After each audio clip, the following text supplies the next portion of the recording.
On nous a dit que l'Amazonie brûlait. Mais vous le savez, il y a d'autres endroits du monde qui brûlent également. Le bassin du Congo, les forêts primaires d'Indonésie, de Papouasie-Nouvelle-Guinée, les steppes de Sibérie. L'Amazonie, c'est le symbole. Elle brûle dramatiquement. Elle est attaquée de toutes parts depuis longtemps. Mais ça accélère avec l'arrivée, avec les montées d'un populisme réactionnaire qui inexorablement gagne du terrain. Et pourtant, vous êtes là nombreux. Vous êtes là nombreux à vous intéresser à des sujets, à des valeurs humanistes, universalistes, écologistes. Mais on est trop éparpillés. Et on a besoin de se rassembler comme on le fait là. Votre présence aujourd'hui, elle est essentielle. Mais elle ne suffira pas. Elle ne suffira pas si collectivement on n'agit pas. Alors merci à tous les officiels qui sont là. Merci monsieur le maire de Bordeaux d'être présent, d'avoir fait de Raoni, de lui avoir décerné la médaille de la ville. Mais comme vous l'avez dit, il va falloir aller plus loin. Bien sûr, aider les peuples autochtones en leur apportant peut-être un soutien en Amazonie et ailleurs, en Guyane dite française, où nous avons une lourde responsabilité. Mais nous devons faire aussi au quotidien ici. Et même si, des fois, l'acte du colibri est raillé parce que ce serait inutile, si tous on fait notre part, si tous on regarde ce que l'on achète et qu'on arrête d'acheter de la viande qui a été nourrie par du soja qui dévaste les forêts, eh bien, nous agirons favorablement. Ne l'oublions pas. Donc merci encore une fois d'être là, très nombreux.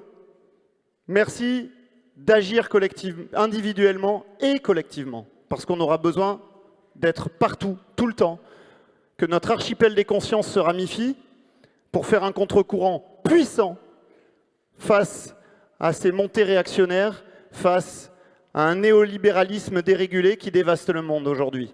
Nous sommes le changement, mais nous sommes le changement si nous nous l'appliquons à nous-mêmes. Merci à tous. Faites une ovation à nos invités, mais d'abord, je vais appeler William Bourdon, notre ami fondateur de Sherpa, qui a un...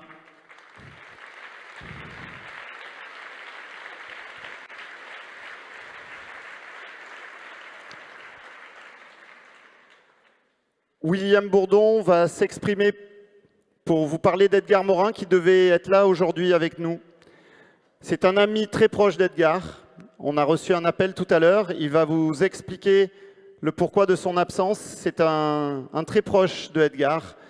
C'est un très proche de Darwin aussi. C'est notre avocat. C'est l'avocat d'Edgar. C'est aussi l'avocat de Raoni et de bien d'autres encore. Merci de nous donner des nouvelles d'Edgar, s'il te plaît.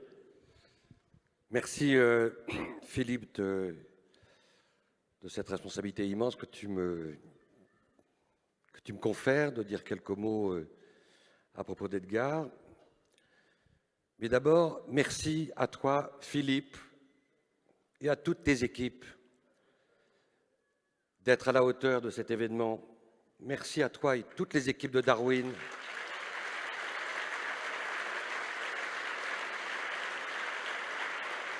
Pour continuer à pérenniser un espace multidisciplinaire sans précédent, un formidable incubateur, et comme le disait Edgar, et la transition est toute trouvée, un oasis, un archipel des consciences. Edgar, j'ai dîné avec lui lundi, il est épuisé par sa tournée, son livre, ses mémoires. Il jette toutes ses dernières forces pour allumer encore quelques lumières. Il est à la fois pour moi et pour beaucoup d'autres un père et un frère. Il nous écoute de là où il est. J'ai eu de ses nouvelles il y a quelques minutes. problèmes respiratoires, épuisé, je le sais par son épouse, avec beaucoup de dépit. Il faisait une joie et un enthousiasme d'être ici parmi nous, parmi vous. Il est obligé de décliner. Edgar est sans doute l'être le plus rimbaldien que je connaisse. Je veux dire par là un être de vision, d'inspiration et de fulgurance. Edgar, c'est l'homme qui nous invite tous à ne pas sacrifier l'essentiel à l'urgent, mais à nous mobiliser pour ne pas oublier l'urgence de l'essentiel. Il faut écouter son message puissamment. Il faut aussi essayer de considérer qu'il a tellement raison lorsqu'il ne cesse de dire et de psalmodier le fait que pour garder l'amour au fond de soi, pour cultiver le goût de l'altérité, il faut savoir mélanger constamment la folie et la sagesse. Il nous invite aussi constamment à penser que le pire n'est pas toujours sûr. Beaucoup vont lire son livre et il faut qu'on continue à illustrer ce qu'il adore raconter, l'histoire de cette petite bourgade qu'il appelle minable, Athènes, petit village un peu merdique, et qui a su s'opposer pendant des décennies à l'empire de Perse, et qui a su construire une philosophie et aussi les fondamentaux de la démocratie. Alors oui, continuons à cultiver le goût de l'altérité, le goût de la connaissance, pour faire que l'improbable et l'imprévisible soient au rendez-vous d'un demain qui s'annonce parfois si funeste. Et puis pour terminer, mobilisons le meilleur de notre intime, de nos spiritualités, de nos esprits chamaniques. Il adore ça. Maintenant, cet après-midi et demain, pour essayer de le rendre un peu plus éternel. Merci.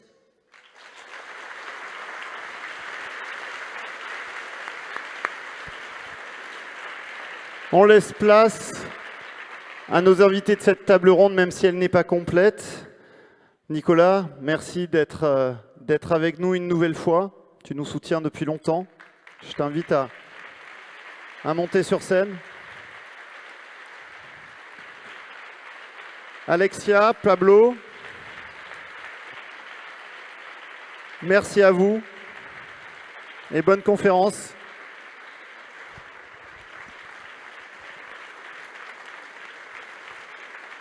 Merci.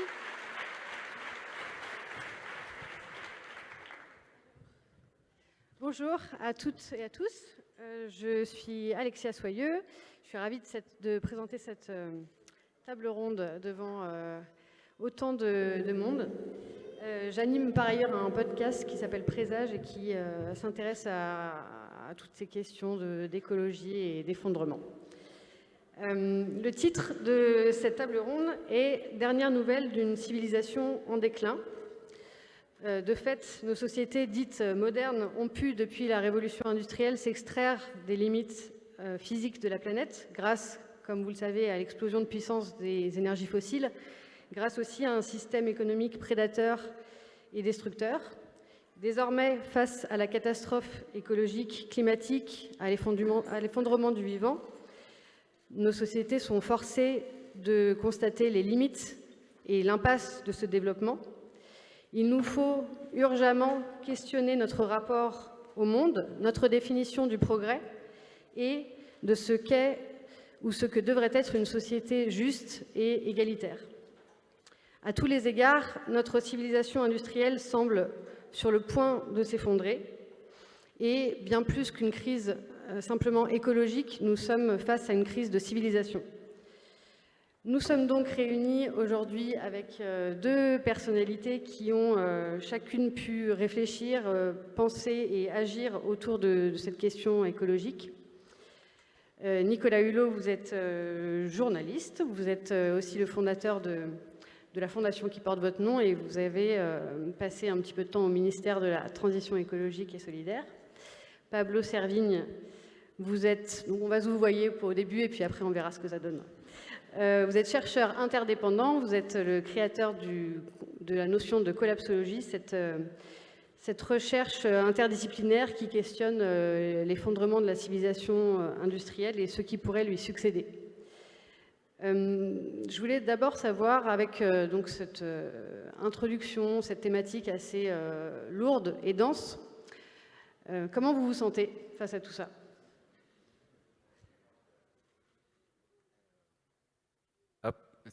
Bonjour à toutes et à tous. Merci Alexia. Déjà, je me sens stressé. Je me sens heureux d'être ici. C'est la deuxième fois que je viens à Darwin et c'est vraiment un plaisir à chaque fois de venir voir ce qui se passe, de sentir l'ambiance, de sentir toute cette énergie et toutes ces différentes thématiques qui se rassemblent. Je suis touché et triste par rapport à l'absence d'Edgar, qui est d'une énergie folle. Je l'ai rencontré il n'y a pas longtemps, on a passé 2 journées ensemble et ça m'a mis du baume au cœur, ça m'a revivifié, donc sa pensée me nourrit encore beaucoup. Et donc voilà, c'est un peu un mélange de tout ça, et par rapport à l'état du monde,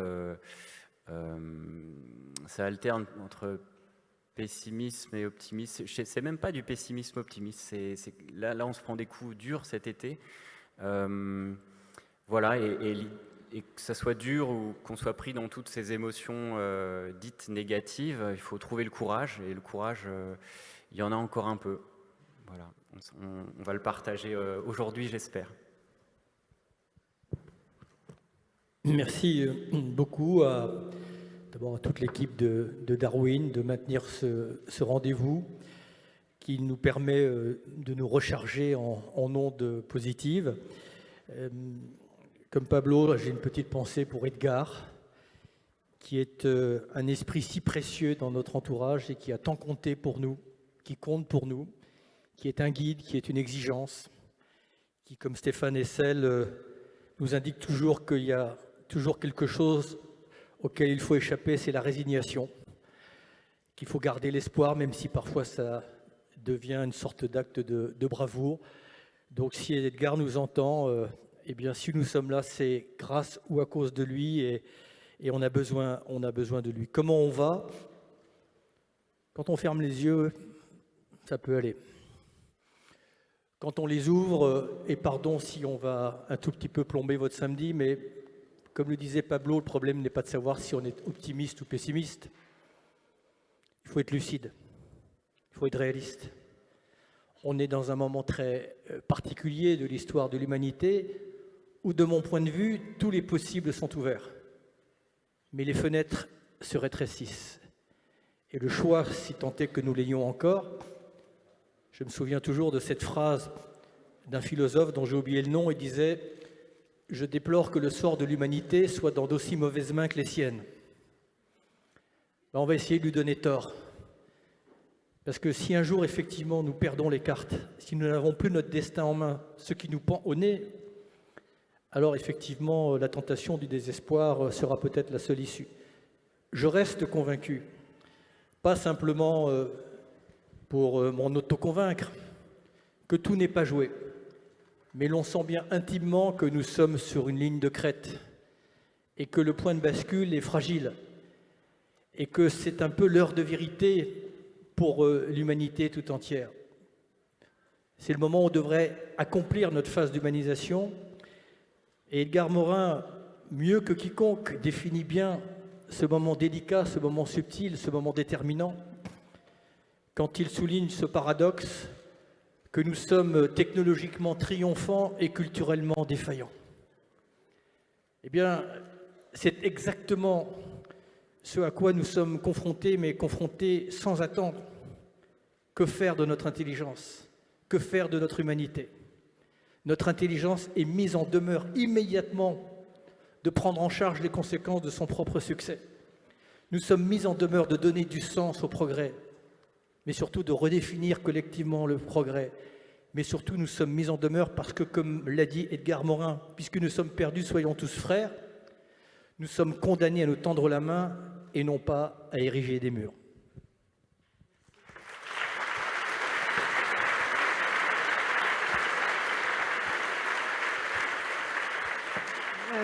Alors aujourd'hui, les questions écologiques sont largement débattues partout, elles sont partagées, connues. Tout le monde se réclame de l'écologie, ou presque.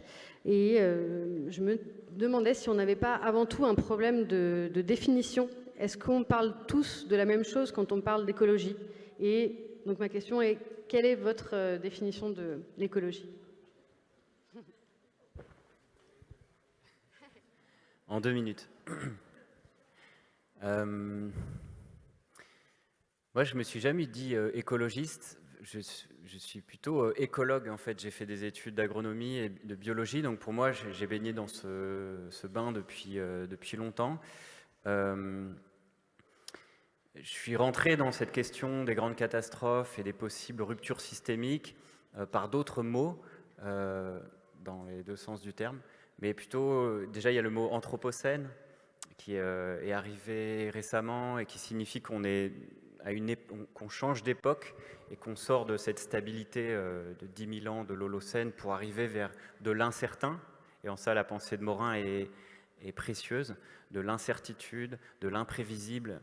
Et on n'est pas du tout formé à ça et habitué à ça. Et donc,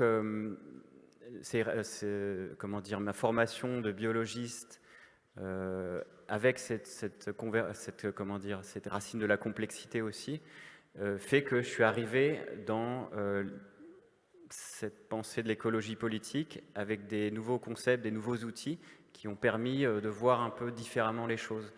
Donc il y a plein d'écologies différentes, et ce qu'on a pu apporter avec Raphaël Stevens, avec Gauthier Chapelle, avec les co-auteurs de nos livres, c'est justement d'arriver à mettre des lunettes pour voir les possibles ruptures. Donc ne plus voir les continuités, simplement les réformes ou les manières de changer le monde, les transitions, voilà, ce que l'écologie politique propose depuis longtemps, les petits gestes, voilà, mais d'arriver à penser en même temps les continuités et les discontinuités, les ruptures, les effets de seuil, les effets dominos, les changements, les bascules, les points de bascule, etc. Et c'est là on rentre dans toute la complexité. Là, je pourrais parler des heures, mais je terminerai juste par le mot anthropocène qui pose question aussi, parce qu'il dit anthropos, l'humain. On arrivait dans l'époque de l'être humain, où l'être humain est devenu une force géologique majeure, capable de bouleverser le système Terre. Oui, mais ça fait du bien à notre ego. Et ça, comment dire, c'est problématique ce mot dans le sens où tous les humains ne sont pas responsables à la même hauteur des catastrophes qui arrivent. Et donc il y a tout un courant avec des historiens, des sciences, etc., dont Christophe Bonneuil, qui a lancé la collection Anthropocène au Seuil, là où on a écrit, et Jean-Baptiste Fresso, qui questionne ce mot. Est-ce qu'on ne parlerait pas de capitalocène, de thanatocène, etc. Donc là, c'est la question par excellence aujourd'hui. Après les constats, et on s'accorde tous à peu près sur les constats, qui sont très graves, qui sont catastrophiques, qu'est-ce qu'on fait? Et il y a même deux questions, parce que je pense qu'on en parlera aujourd'hui, qui reviennent dans tous les débats. Au-delà aussi de qu'est-ce qu'on fait, comment on s'organise, il y a comment on vit avec. Comment on ne s'effondre pas intérieurement et comment on va traverser toutes ces tempêtes, parce qu'on est parti pour que ça dure toute notre vie en fait. Pendant des années, des décennies, on va vivre avec les mauvaises nouvelles, et donc on trouvait important aussi de plonger dans toutes ces formes que prennent l'écologie en fait, l'intérieur, l'écologie intérieure, l'organisation collective, la politique, etc. Et là, on rejoint pleinement ce qui m'a nourri chez Edgar Morin, c'est la transdisciplinarité. Pour lui, je lui demandais de résumer son œuvre, il disait, moi, à un moment, j'ai eu un déclic, quand j'ai rencontré Marx, quand j'ai rencontré la pensée, une pensée holistique, c'est qu'il faut comprendre toutes les facettes de l'humain pour comprendre l'humain. Il faut s'intéresser à tout. Et quand on veut comprendre le système Terre, il faut comprendre l'humain. Et quand on veut comprendre l'humain, il faut comprendre le système Terre. Voilà, donc moi je suis un peu dans cette vision de l'écologie.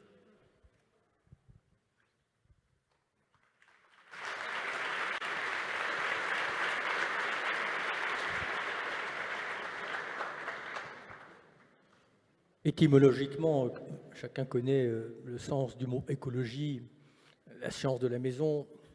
Donc en soi, il y a effectivement cette conception holistique, systémique.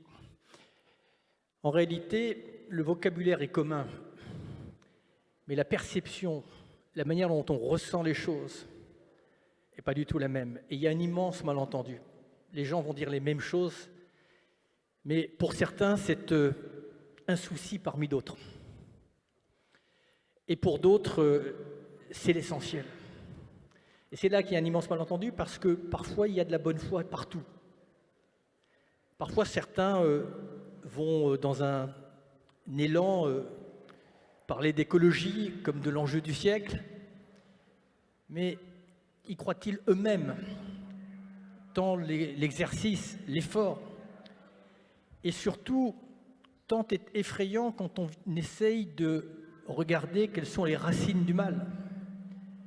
C'est Bossuet qui disait « Nous sommes d'étranges créatures qui nous affligeons des effets, mais qui continuons à adorer les causes. » Et c'est là qu'il y a une forme de dichotomie, c'est que quand on regarde les causes, ça remet en cause l'ensemble du modèle existant. Et donc, quelque part, ça nous confronte à un effort, à une remise en question, à une remise en cause, qui parfois, je peux le comprendre, est effrayé. Surtout quand il faut s'accommoder, comme le disent eux-mêmes les économistes, à ce qu'on appelle la tragédie des horizons, c'est-à-dire la confrontation du court terme et du long terme. Mais de notre point de vue, parce que je pense que nous en avons une vision intime, charnelle, la crise écologique, c'est une crise culturelle, de civilisation, de société. Ce n'est pas juste un petit aléa de l'histoire. Déjà, le mot « crise » en soi est totalement inadapté parce que, par définition, une crise, c'est un mauvais moment à passer. Non, là, c'est un rendez-vous critique que l'humanité a avec elle-même et qu'elle s'efforce d'esquiver, tant peut-être il faut passer par une phase d'humiliation. Parce qu'en réalité, l'homme est un loup pour l'homme, mais il ne l'a pas fait intentionnellement. Il est victime de son trop grand succès. Il a quelque part trop bien réussi. Et puis, il est victime de cette désynchronisation tragique et fatale, la science et la conscience. Science sans conscience, disait Rabelais, n'est que ruine de l'âme, et science sans conscience, peut-être la ruine de l'homme.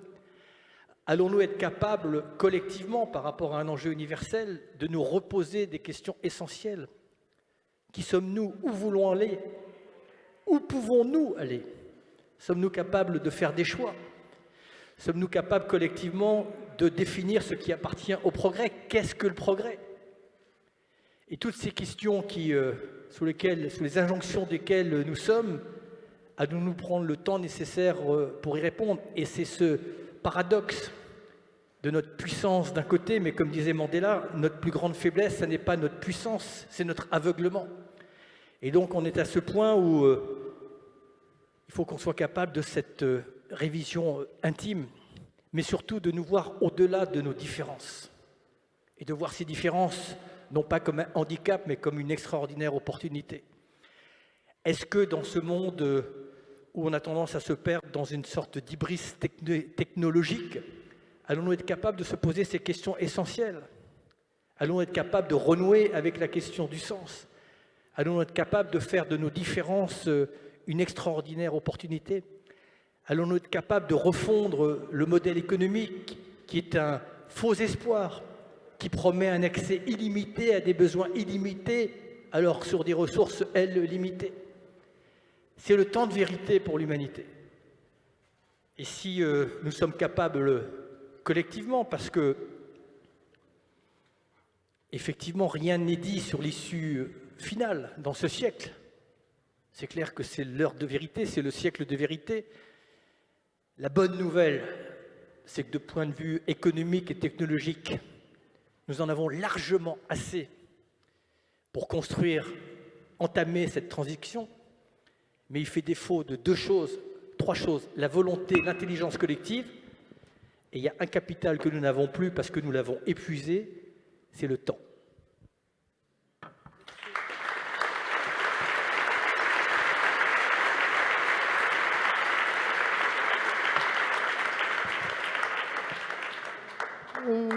On a pu constater depuis quelques mois, depuis aussi notamment votre départ du ministère, que le mouvement climat et la jeunesse particulièrement s'est fortement mobilisé.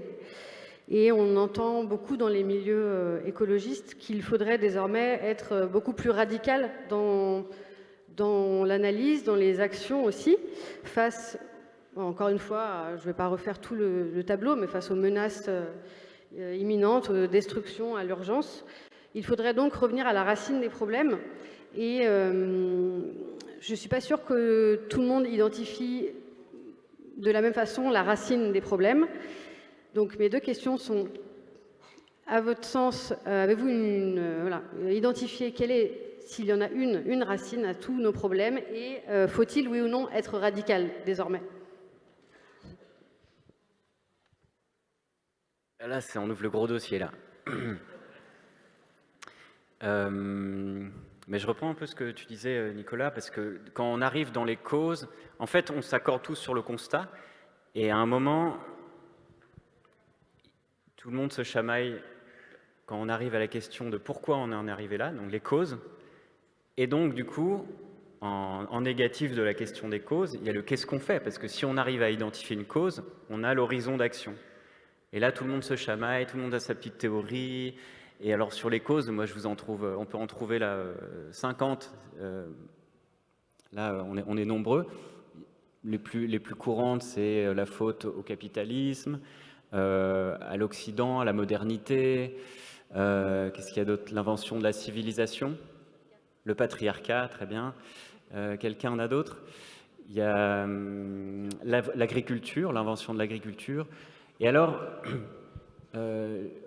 justement, je posais la question à Edgar Morin, décidément, il est toujours avec nous, et salut si tu nous entends. Ce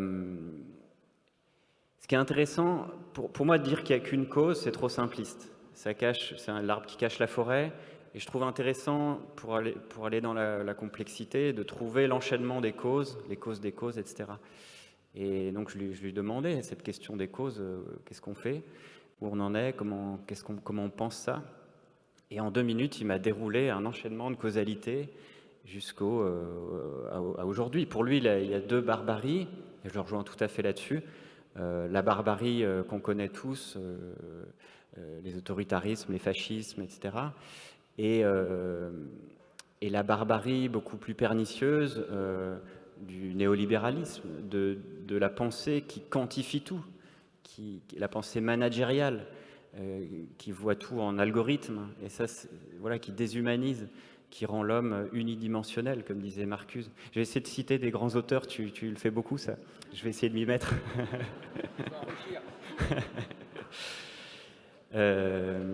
Et du coup, j'en étais, je suis perdu. Les causes. Oui, et les 2 barbaries, c'est ça. Et donc lutter contre le libéralisme, le capitalisme, c'est aussi, c'est très flou. Ça fait 2 siècles qu'on essaye, on n'a pas réussi. Donc il y a des fronts de lutte, empêcher la montée de ces 2 barbarismes. Et on voit actuellement les 2 tendances de l'écologie. On revient à ta dernière question. C'est à la fois l'écueil du capitalisme vert, du greenwashing, etc., de la pensée managériale, qui rachète tout, qui donne un prix aux forêts, qui donne un prix au carbone, et on va en plein dedans. Et à la fois, le risque, l'écueil de l'autoritarisme vert. Plus d'État, plus de lois, de décisions rapides à grande échelle, autoritaires, etc. Et arriver à trouver un chemin entre tout ça, entre ces 2 écueils, voilà l'enjeu d'aujourd'hui, quoi. Empêcher les barbaries. Et donc dans l'action, l'idée c'est pas de noyer le poisson, de trouver la complexité des causes, c'est vraiment d'éclaircir pour moi le chemin de l'action collective, et pas simplement aller vers encore un isme, une étiquette qui cloisonne, qui recrée de la séparation. Voilà. Donc, pour l'instant, c'est notre démarche. Après s'être accordé sur les constats, après avoir creusé la question du chemin psychologique intérieur, spirituel, parce qu'on parle d'un rapport au monde, On en parlera peut-être après sur nature, culture, le chemin intérieur. Maintenant, le grand chantier d'aujourd'hui, qui est déjà ouvert, qui est travaillé par beaucoup de personnes, c'est le chantier politique, organisationnel, le chemin extérieur, comme je l'appelle. Et moi, je souhaite qu'il soit pluriel. Nous, ce qu'on a fait ces dernières années, c'est donner un maximum d'outils conceptuels à tout le monde, un maximum de personnes dans tous les secteurs, les classes sociales, un maximum de gens pour qu'ils puissent prendre leurs responsabilités et justement travailler cette question des causes, de l'organisation et pas attendre des choses qui viennent du haut. Voilà. Donc il y aura beaucoup de choses à dire, mais on va partager le temps de parole.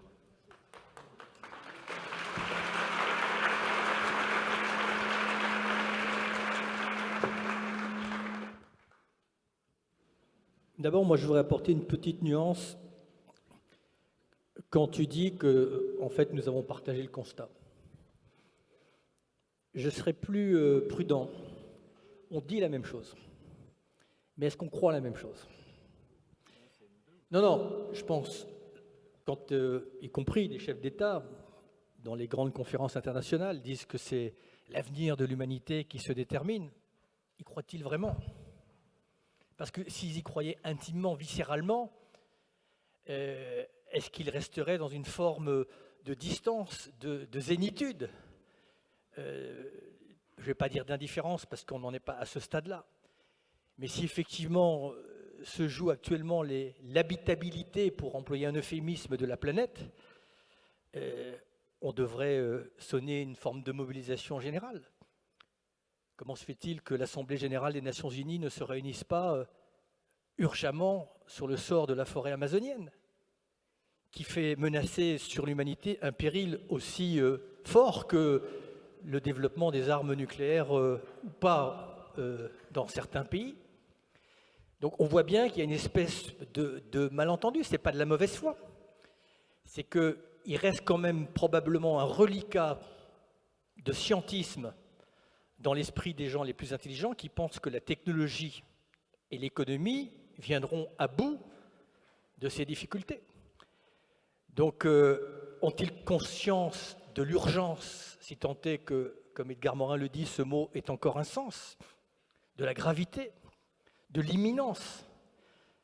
Parce que les conséquences de la crise écologique au sens générique du terme, elles sont déjà là. Alors, ici, sous nos latitudes, elles restent difficilement palpables, mais simplement à travers nos écrans cet été, elles sont visibles, et encore, ça n'est que la partie émergée, parce que c'est 10, 15, 20, 30 millions de personnes qui chaque année sont contraintes de se déplacer. Ça n'est pas quelque chose d'abstrait. Après, sur les causes, d'identifier une cause, c'est multiculturel. C'est simplement parce que, notamment avec l'arrivée du pétrole, du gaz, du charbon, la puissance de l'homme a pu se développer. Avec l'arrivée des ordinateurs, on a pu externaliser nos facultés intellectuelles. Donc on a changé le rapport de force entre l'homme et la nature, mais au fond des choses, quel est le petit dénominateur commun de toutes les crises que nous traversons? C'est une crise de l'excès. L'homme est inapte à se poser des limites. C'est ce qui fait à la fois sa grandeur, mais en même temps sa vulnérabilité. Sa grandeur parce que s'il s'était affranchi des limites, il ne serait pas allé sur la Lune ou voir dans le système sanguin à quoi ressemble une bactérie. Mais en même temps, nous avons une injonction de respecter un certain nombre de limites. Et c'est là que c'est intéressant, et je fais une petite diversion, parce que c'est peut-être l'origine du mal, et c'est peut-être là qu'il faut pointer tous nos efforts. Il se trouve que dans mes nombreuses lectures que j'ai pu avoir, enfin, dans une année un peu plus tranquille, je me suis passionné pour un livre qui a été écrit par un neuroscientifique qui s'appelle Sébastien Koller. Alors je vais essayer de faire court. Le bug humain. Il constate qu'au fil du temps, le cerveau humain s'est très peu développé, ou en tout cas n'a pas beaucoup changé, et que le cerveau humain fonctionne, répond à ce qu'on appelle des stimuli, et que pendant de nombreux temps, les stimuli auxquels était sollicité le cerveau humain étaient basiques. Il avait faim, il avait froid, il avait peur, il avait envie de se reproduire, et à chaque fois, ça lui provoquait une sorte de réflexe qui était récompensé par la sécrétion d'une molécule qu'on appelle la dopamine, que le système nerveux sécrète et qui est quelque part la récompense. Pour faire court, si vous enlevez cette glande qui sécrète de la dopamine à un rat ou à une souris, va se laisser mourir. Mais s'il n'y a pas cette récompense-là, effectivement, ça ne permet pas au cerveau humain, il y a une forme d'abattement qui se fait. Pendant un temps, les stimuli étaient peu nombreux. Mais aujourd'hui, nous sommes bombardés de stimuli, de tentations, de sollicitations, d'opportunités. Et il y a un défaut majeur, selon lui, nous n'avons pas de fonction stop. Puisque chaque sécrétion de dopamine est pour nous source de plaisir. Et comme là, nous avons décuplé nos possibilités, eh bien, il y a une forme d'avidité, de cupidité, d'ébriété à laquelle nous cédons. Alors ça, évidemment, quand on en arrive à ce stade du bouquin, on se dit, il ne manquait plus que ça. Ça veut dire que quelque part, nous avons une forme d'obsolescence programmée dans notre cerveau. Notre cerveau nous pousse à consommer tout ce que nous avons. Et puis, ça permet quand même d'amener une réflexion. Sur les 2 derniers chapitres, Sébastien Koller nous ouvre une porte de sortie. Il dit qu'il y a 3 domaines qui peuvent aussi sécréter de la dopamine. L'altruisme, la connaissance et, pour faire court aussi, la sobriété. Et simplement, ce que je veux dire, c'est que c'est intéressant aussi de nous connaître intimement, de savoir que spontanément, nous ne sommes pas aptes à une forme de limite. Mais justement, cette injonction qui vient par la crise écologique, elle nous rappelle que se poser une limite. Dominique Bourg, qui fait partie de mes nombreux mentors, me rappelait un jour que l'étymologie du mot liberté, contrairement à ce que je croyais, ça n'est pas se priver de règles. La liberté, étymologiquement, c'est la loi qu'on se fixe à soi-même. C'est la limite qu'on s'impose. Eh bien, c'est à ça que nous sommes confrontés au XXIe siècle. Il va falloir que collectivement, nous définissions nos limites, parce que, encore une fois, l'homme est grand, mais il est grand dès lors qu'il accepte sa propre condition.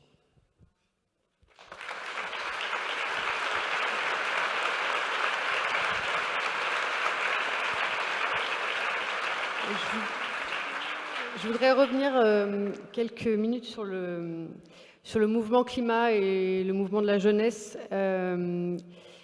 Vous aurez sans doute remarqué que ces dernières semaines, l'ambassadrice Greta, qui parle beaucoup de climat, a reçu énormément de critiques venant majoritairement d'hommes, on va le dire.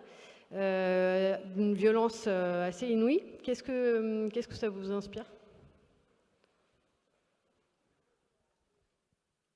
Heureusement que la vanité épargne de la honte. Parce que quand un ancien président, dont j'ai oublié le nom, puisqu'en parlant de moi en même temps que Greta Thunberg, il avait également oublié mon nom,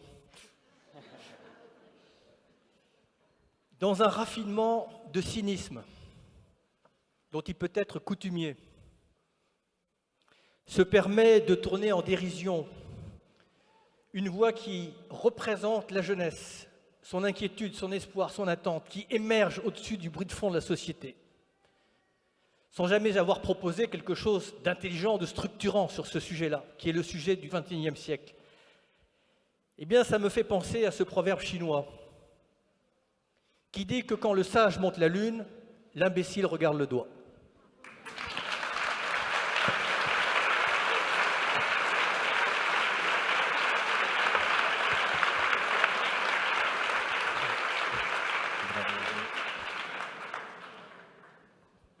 Moi, merci Nicolas, ouais, ça fait du bien de temps en temps. C'est bien de ne plus être au gouvernement, s'il te plaît. Dans le public que j'ai côtoyé, pendant des années, j'ai fait beaucoup de conférences et il y avait beaucoup de jeunes. Et j'ai vu ces différences entre générations, entre ceux qui ont vécu à l'époque en direct la sortie du rapport au Club de Rome en 72, toute cette génération qui ont vécu le survivalisme, la peur de l'hiver nucléaire, la création du parti écologiste, etc. Et qui aujourd'hui montrent beaucoup, je sais pas, c'est peut-être que je serai un vieux con aussi, mais montrent beaucoup de cynisme, ils sont aigris.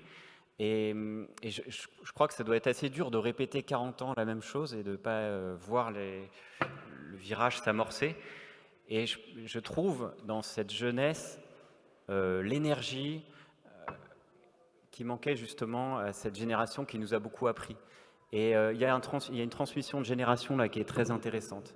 Après, ça pose des petits problèmes de conflits intergénérationnels, mais je veux dire, il y a dans cette jeunesse, souvent, quand j'amène ces questions d'effondrement, de catastrophe, au début des premières années, tout le monde pleurait. Il y avait quelqu'un qui pleurait dans la salle, qui s'effondrait, qui partait en pleurant. Et souvent, c'était des jeunes qui avaient un bébé ou qui venaient d'avoir un enfant ou qui étaient enceintes. Et quand on a l'avenir devant soi, quand on enfante, on est obligé d'ouvrir les horizons. Et la démarche collapsologique, celle qu'on a essayé de populariser, c'est vraiment toujours d'essayer de comprendre ce qui nous arrive pour ne pas tomber dans la solution de facilité de fermer les horizons. Et toujours avoir cette posture, cette dynamique, cet effort de réouvrir les possibles, de réouvrir les... Voilà. Tout n'est pas inéluctable. On est vraiment dans les tempêtes, ça va s'empirer. Et c'est pas pour ça qu'il n'y a rien à faire. Il y a beaucoup de choses à faire. Il faut se serrer les coudes. On a écrit un livre sur l'entraide avec Gauthier Chapelle, justement. C'est pour dire qu'en temps de catastrophe, l'être humain, et là aussi il y a plein d'études de neurosciences, c'est magnifique, s'entraide. Il y a des comportements extrêmement altruistes dans les temps extraordinaires, dans les périodes de catastrophe. On a tous les leviers, on a beaucoup de choses pour agir.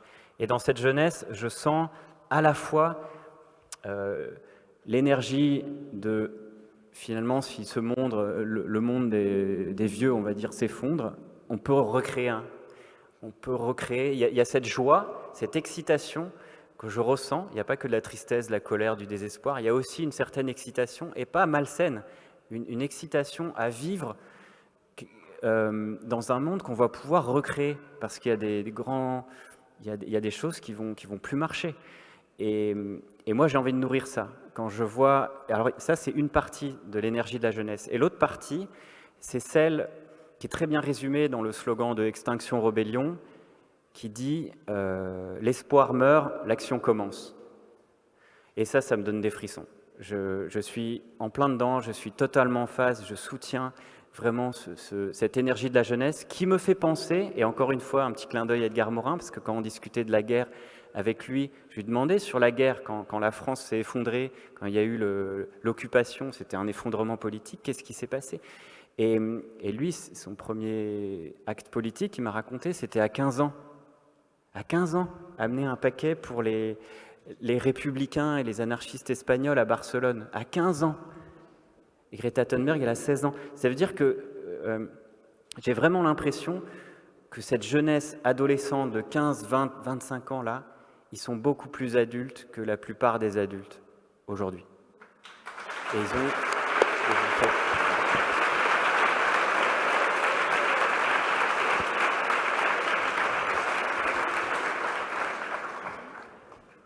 Non, mais je veux appuyer. C'est quand même le comble que ce soit les enfants qui viennent mettre les adultes au pied de leurs responsabilités. Ces enfants ou ces jeunes qui découvrent un beau matin qu'en réalité, on les leurre depuis des décennies. On parle, on promet. Mais ils voient bien, comme chacun d'entre nous, pour peu qu'on y consacre un peu de temps, que la situation peut nous échapper si tant est qu'elle ne nous est pas échappée, et qu'ils seront demain les récipiendaires ou de notre volonté ou de notre indifférence. Et donc c'est pour ça que c'est comme quand c'est Raoni qui vient ici, en France, comme il l'a fait plusieurs fois, à chaque fois il est reçu par un chef d'État. On fait une photo sur les marches du perron, au premier Monts et Merveilles, puis rien ne se passe. Et il y a un moment ou un autre, il faut que les choses changent. Voilà. Et Victor Hugo disait, et pardon, mais quand il y a des gens qui disent mieux que ce qu'on pense, il ne faut pas s'en priver. D'abord, c'est une manière de leur rendre hommage, mais il disait, le progrès, c'est la révolution faite à l'amiable. Eh bien, profitons, si tant est qu'on puisse encore le faire à l'amiable. Parce que vous parliez de radicalité. Mais ce qui est radical, c'est la situation actuelle. C'est déjà ce qu'elle impose. Elle est d'une violence inouïe. Parce que l'enjeu écologique, c'est un enjeu de dignité humaine, de justice sociale.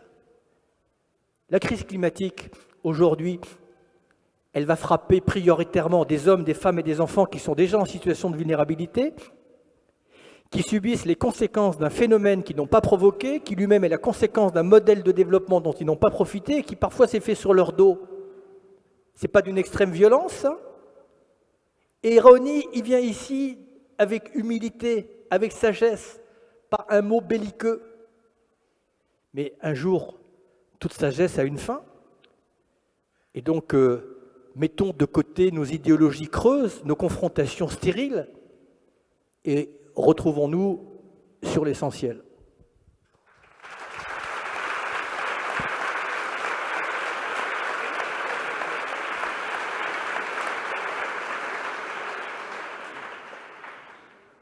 Oui, sur la radicalité, Alexia, tu avais ouvert un gros dossier et on avait oublié de répondre, enfin moi en tout cas, à la radicalité. Merci pour ces mots. Il y a, dans toutes ces causes-là qu'on creuse, très profondes, le rapport à la nature, même la pertinence du mot nature, le rapport au non-humain, le rapport à qui on veut être. Quel est l'essentiel, on le disait tout à l'heure, qu'est-ce qui est essentiel, l'urgence de l'essentiel. Tout ça, c'est ce qu'on a nommé spiritualité, je sais qu'en France c'est un mot qui fâche. En tout cas, c'est ça la question radicale, aller à la racine des problèmes, c'est aussi aller voir très profond.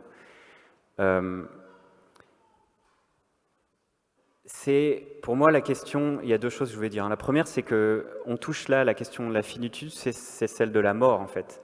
Ce qui est très sain, quand on aborde les thématiques d'effondrement, de possibilités que notre monde s'arrête, enfin celui qu'on a connu, et que ce soit société ou biosphère, ou la fin de l'espèce humaine, ce sont des possibilités, et elles amènent la question essentielle de la finitude, et ça nous fait du bien, parce que nous, dans notre société, on ne sait pas, on est très maladroit par rapport à la question de la mort.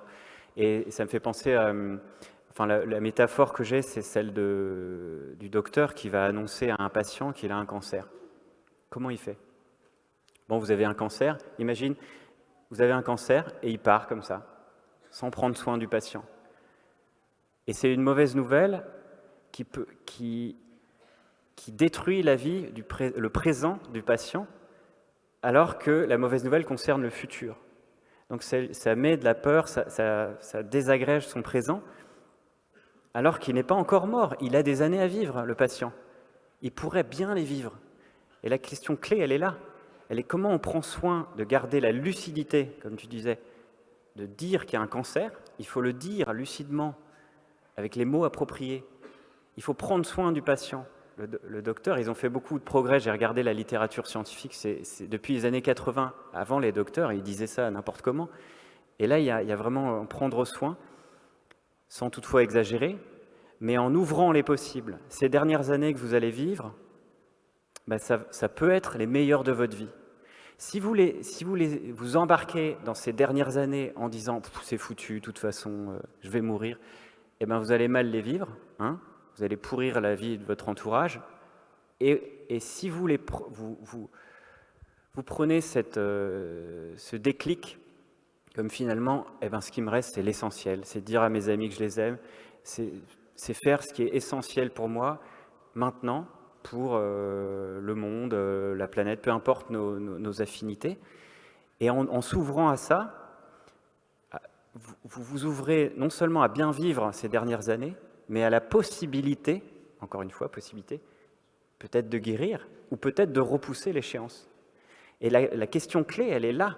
Elle est comment on fait pour vivre avec les mauvaises nouvelles, parce qu'il y en aura, hein. Tous les ans, tous les étés, canicule, ouragan, il va falloir s'habituer. Il faut pleurer un bon coup, et puis l'année prochaine, on va encore pleurer, et puis toute la vie, on va avoir peur. Et donc, on nous reproche souvent d'être des oiseaux de mauvais augure et de vouloir faire peur et d'être des je sais pas quoi. Non, nous, on n'a jamais voulu faire peur, on a voulu être lucide. Seulement, si je veux pas avoir peur, ben, comment dire, une solution aurait pu être de mettre sous le tapis les mauvaises nouvelles. Comme ça, on n'a plus peur, c'est facile. Non, nous, on a choisi de regarder droit dans les yeux en considérant ces tempêtes, ces mauvaises nouvelles comme certaines, pour avoir une chance de les éviter. Et donc, la question clé, c'est comment on vit avec ces mauvaises nouvelles, cette peur. Moi, la peur, j'ai pas envie de l'écraser, de l'abattre, j'ai envie de l'apprivoiser. On l'assoit, comme les font les bouddhistes, on l'assoit à côté de nous, on lui sert une tisane, on lui dit on va vivre longtemps, toi et moi, la peur. Et en faisant ça, en fait, elle diminue. On apprend, juste on l'apprivoise. Et c'est pareil pour toutes les émotions. Donc voilà la question de la radicalité. Et je terminerai juste sur la radicalité, en mode plus politique. Je ne sais pas si vous avez vu, il y a des youtubeurs qui sont en train de se radicaliser, qui redécouvrent toute une pensée politique. Et je pense à Vincent Verza en particulier, de la chaîne Partager, c'est sympa. Et sa dernière vidéo sur l'effondrement est remarquable. Et il y a dans ce constat, Vincent, il a beaucoup participé aux marches climat. Et les marches climat, c'est paradoxal parce que c'est à la fois des succès et des échecs. C'est un succès populaire, il y a plein de gens, mais il ne se passe rien après. On retourne chez soi et puis il ne se passe rien. Et comment on fait? Alors on se radicalise, ça veut dire quoi radicaliser, etc. etc. Et dans cette démarche d'inventivité politique, c'est ça que je voulais souligner, c'est vraiment génial ce qui se passe. Et on a la même inventivité chez les Gilets jaunes. Au début, c'était une protestation, on ne savait pas trop. Et là, c'est vraiment passionnant, il y a une inventivité politique, mais très rapide. Et par exemple, il y a, je terminerai par là, deux manières d'inventer des nouvelles actions. Alors il y en a une qui a été proposée par un des fondateurs de la permaculture qui s'appelle David Holmgren dans les années 80. Et là, récemment, il s'est dit « oulala, le climat, c'est trop catastrophique et le pic pétrolier n'arrive pas assez vite. Donc il faut vite faire s'effondrer notre civilisation qui est en train de tout détruire. » Comment on fait? Eh bien, si 10 à 15%, c'est sa théorie, des personnes, des consommateurs, arrêtent vraiment radicalement de consommer pendant un certain temps, il peut y avoir un effet de seuil et ça fait crasher, c'est ce qu'il appelle crash on demand, on fait crasher la demande. Et alors là, il y a une crise économique, financière qui fait que ça s'arrête. Et là-dessus, bonne idée, pourquoi pas, hein, faut étudier la question. Et Vincent Verza, il dit, mais en fait, il y a une crise financière qui se prépare là depuis qu'on a écrit le bouquin. Nous, on est là au taquet en train de voir tous les indicateurs. Vraiment, la finance est en état fébrile.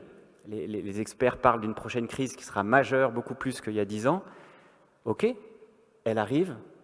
Eh bien, retroussons-nous les manches, on se prépare.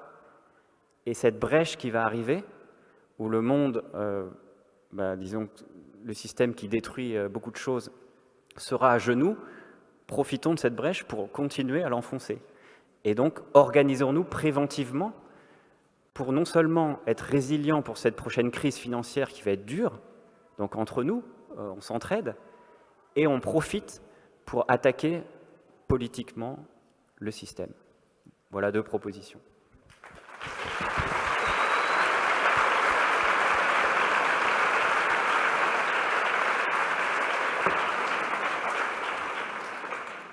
J'espère que vous avez bloqué la salle jusqu'à 23h parce que... D'abord, un mot sur la notion de peur. On passe son temps, moi, à me dire ne fais pas peur, ne soyez pas trop catastrophiste. Ça fait des années qu'on fait ça. On tamise. Mais il y a une exigence de lucidité. La seule chose qui me fasse peur, c'est quand on est dans un déni de réalité. Si, pour revenir à l'exemple du Toubib, vous dites que vous avez une petite bronchite ou si vous dit que vous avez une pathologie plus grave, vous n'allez pas vous mettre dans le même état d'esprit de mobilisation. Moi, d'abord, la peur n'est pas forcément castratrice. Aller faire pipi dehors et tomber sur un ours, vous verrez si ça vous empêche de courir. Je pense qu'au contraire, ça va vous donner un peu d'énergie. Les hommes vivent comme si ils n'allaient jamais mourir et meurent comme s'ils n'avaient jamais vécu. Et je reviens à la métaphore que tu exprimais tout à l'heure. Il y a une forme de déni de la réalité. Dès l'origine, nous avons une forme de déni, nous masquons la mort, qui est pourtant l'issue fatale à chacun d'entre nous, mais on préfère occulter. Et quelque part, l'homme entretient un certain nombre de dénis. Moi, j'observe que dans l'histoire de l'humanité, il y a eu jusqu'à présent 2 grandes humiliations. La première humiliation, c'est quand Darwin, si l'on est un peu darwinien, mais c'est pas grave parce que l'autre jour, dans une confrontation entre des créationnistes et des darwiniens, j'ai mis tout le monde d'accord, j'ai dit avant le Big Bang c'est Dieu et après c'est Darwin. Mais quand Darwin nous a fait la démonstration que nous les humains n'avions pas fait l'objet d'une création séparée, que nous avions une matrice commune avec les poulpes, les calamars et les grands singes. Mais on a eu du mal, on s'en est toujours parmi. Aux États-Unis, certains n'acceptent toujours pas cette théorie. Puis la deuxième humiliation, c'est quand Copernic nous a fait la démonstration qu'on n'était pas le centre du monde. Je pense qu'aujourd'hui, on est face à la troisième humiliation, une expression peut-être un peu abstraite, je reconnais, mais quand même, quand on voit certains intellectuels s'engager dans une forme de négationnisme, c'est de découvrir que l'homme est un loup pour l'homme, que nous sommes victimes de notre propre succès. Et ça, je le vois bien. Où sont les grands intellectuels, mis à part Edgar Morin et quelques-uns? Où sont les anciens aussi? Où sont les anciens? Où sont-ils au moment où nous sommes confrontés à un enjeu d'une complexité, mais qui nous interroge, encore une fois, dans notre intimité? Je pense simplement parce que l'idée qu'on est trop bien réussi, l'idée qu'on ait perdu la main, l'idée justement qu'on est, confondu progrès et vulgaire performance technologique, l'idée que tout simplement on ne décide plus de notre avenir est quelque chose qui est insupportable dans l'esprit des uns et des autres. Mais une fois encore, si justement nous regardons les choses avec une forme de sérénité, alors pour les regarder dans une forme de sérénité, peut-être que ça va peut-être aussi nous permettre d'aborder la manière dont fonctionnent nos démocraties. Parce que jamais nous avons été dans une situation aussi complexe. Jamais, si j'en crois les scientifiques, nous avons été devant un horizon aussi crucial. Et jamais nous n'avons si peu de temps pour la réflexion, la prospective, la créativité et l'innovation. On est un monde qui avance par réaction. Et je veux juste témoigner ici de ma courte expérience gouvernementale. J'ai passé mon temps, mais au début j'ai cru que c'était moi parce que je n'étais pas fait pour ça, à dire quand est-ce qu'on réfléchit, quand est-ce qu'on se pose. Parce qu'on ne se pose jamais. On est dans une urgence absolue, on est dans le réactif, on subit. Avec une certaine efficacité, on réagit à chaque crise, à chaque imprévu. Mais collectivement, je ne suis pas sûr qu'on sache très bien où on va, comment on y va, et si on peut y aller. Est-ce qu'on va être capable, justement, dans une démocratie, mais dans des institutions internationales qui ne sont absolument pas adaptées à 2 paramètres nouveaux du XXIe siècle, l'intrusion du futur dans notre logiciel et la précipitation du temps. Tout va trop vite. Tout va tellement trop vite que tout se bouscule. L'insignifiant et l'essentiel, le futile et l'utile, le vrai et le faux. Au moment où il faut qu'on soit lucide, qu'on regarde la réalité sans concession. Mais la réalité aussi avec ses bons côtés, parce que le progrès n'a pas commis que des choses négatives. Einstein disait « Notre époque se caractérise par la profusion des moyens et la confusion des intentions ». On a les moyens, mais faisons en sorte, à un moment ou à un autre, de préciser nos intentions, mais pour ça, ce n'est pas des murs qu'il faut construire. Et c'est là que l'époque est très dangereuse, c'est que nous avons une réaction, et pardon pour les animaux de dire ça, mais animale. Face au danger, on se replie sur soi, on se terre dans son terrier. Alors que c'est exactement le sens contraire que l'histoire doit prendre. Cassons tous ces murs, qu'ils soient virtuels, qu'ils soient politiques, qu'ils soient culturels, qu'ils soient économiques.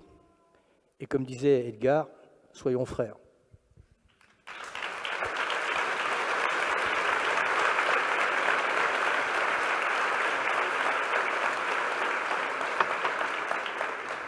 Pour revenir à qu'est-ce qu'on fait et qu'est-ce qu'on fait de vraiment qui ait une forme d'efficacité au-delà des marches, des appels, des tribunes, etc. Tu parlais tout à l'heure d'Extinction Rebellion, qui, comme vous le savez, sans doute a eu une journée de répression assez forte lorsqu'ils ont organisé le mouvement sur le pont il y a quelques temps. On a l'impression que les choses sont extrêmement tendues, que la répression policière est de plus en plus violente. Que penser de cette vague de répression qui touche aussi bien, du coup, voilà, le mouvement écologiste le plus non violent que le mouvement massif des Gilets jaunes qui dure depuis un bon moment maintenant. Et est-ce qu'il faut craindre que les choses se tendent encore plus ? Oui, ça va se tendre encore plus. Ça, c'est clair qu'il y aura des luttes. On va pas passer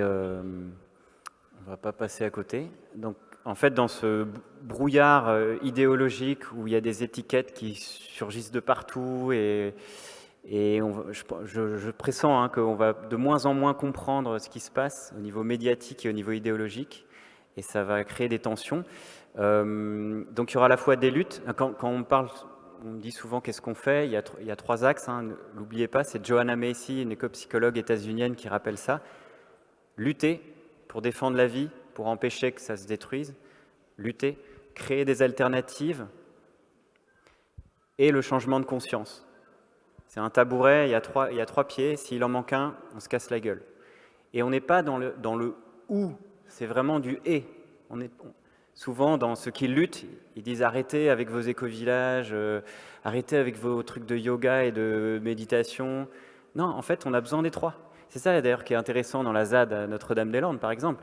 C'est qu'il y a eu vraiment une convergence entre des luttes, une création d'alternatives et un changement de conscience, d'autres rapports au monde. On n'a pas le temps d'en discuter là, mais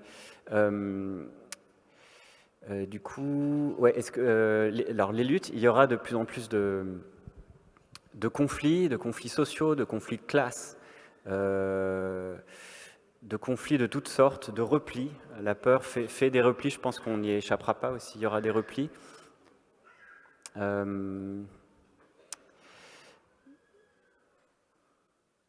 peut être décourageant, en fait. Ça peut être décourageant. Bien sûr, on va perdre courage, on va retrouver le courage. Ça il y aura des montagnes russes d'émotions, de courage et tout ça. Mais ça, il faudra s'y faire. Non, ce que je voulais dire, c'est que par rapport au gouvernement, la question est délicate. En fait, on est pris un peu dans un étau. Il y a un paradoxe que j'aimerais souligner, c'est pour ça que je réfléchis à mes mots. Moi, je suis issu d'une tradition anarchiste, libertaire, où on essaye politiquement, donc c'est une pensée qui a 2 siècles, plus, une des pensées issues de la famille du socialisme, on essaye de diminuer les hiérarchies, les dominations, et donc de s'organiser à petite échelle. Et moi, je pense que l'échelle de l'État, par exemple, est trop grande, créer des dominations, met à la tête des psychopathes. C'est un système qui sélectionne des gens être chef de 70 millions de personnes, c'est pas humain. Au niveau neurologique, je pense qu'il y a un bug là. Et on devrait tous se connaître.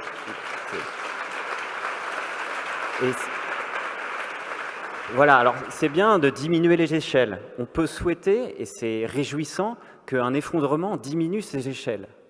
Mais ça, c'est de la théorie, c'est de l'utopie. oui, la civilisation va s'effondrer, l'État va s'effondrer, on va enfin pouvoir voir renaître des communautés autogérées, communes libres, fédérées. On peut rêver.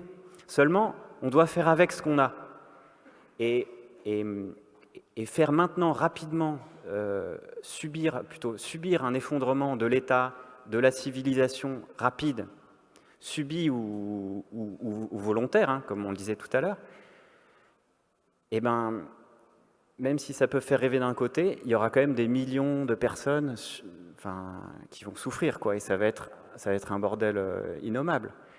Et donc la question, c'est comment on fait pour gérer ça? Comment on fait pour gérer cette décroissance, ces effondrements, ces déclins subis ou voulus, pour qu'il y ait, comme dit Yves Cochet, le moins de morts possible. Et là, je suis obligé, moi, de m'attaquer à de mettre les mains dans le cambouis et de faire avec la question de l'État. Et aujourd'hui, l'État, je parlais de stopper les privatisations tout à l'heure, donc le monde néolibéral qui est en train de tout bouffer et tout détruire, actuellement, il faut reconnaître que l'État les favorise la privatisation. Comment on reprend possession de ces leviers? Est-ce qu'on peut reprendre possession? Là, je crois que tu es bien placé aussi pour en parler. Là, il y a vraiment des questions fondamentales où on devra mettre les mains dans le cambouis. Et ça ne se fera pas sans conflit. L'État tape sur les gilets jaunes, les zadistes. Il est considéré par beaucoup comme un ennemi qui favorise la destruction du monde. Ça peut être aussi un levier pour changer les choses ou pour atténuer les catastrophes. Il y a des milliers de fonctionnaires en France qui font des services publics, mais formidables. J'en ai rencontré beaucoup, je côtoie des fonctionnaires. Il y en a beaucoup qui ont la passion du service public, la passion du bien commun, et qui ont envie que ça se passe bien. Donc qu'est-ce qu'on fait? Est-ce qu'on rejette tout le bébé avec l'eau du bain ou est-ce qu'on fait avec? Et les grandes questions, aujourd'hui, pour moi, ce chantier politique, il est là. Il est dans cet étau. Et on est, comme disait Nicolas, sur une crête. C'est vraiment pas facile.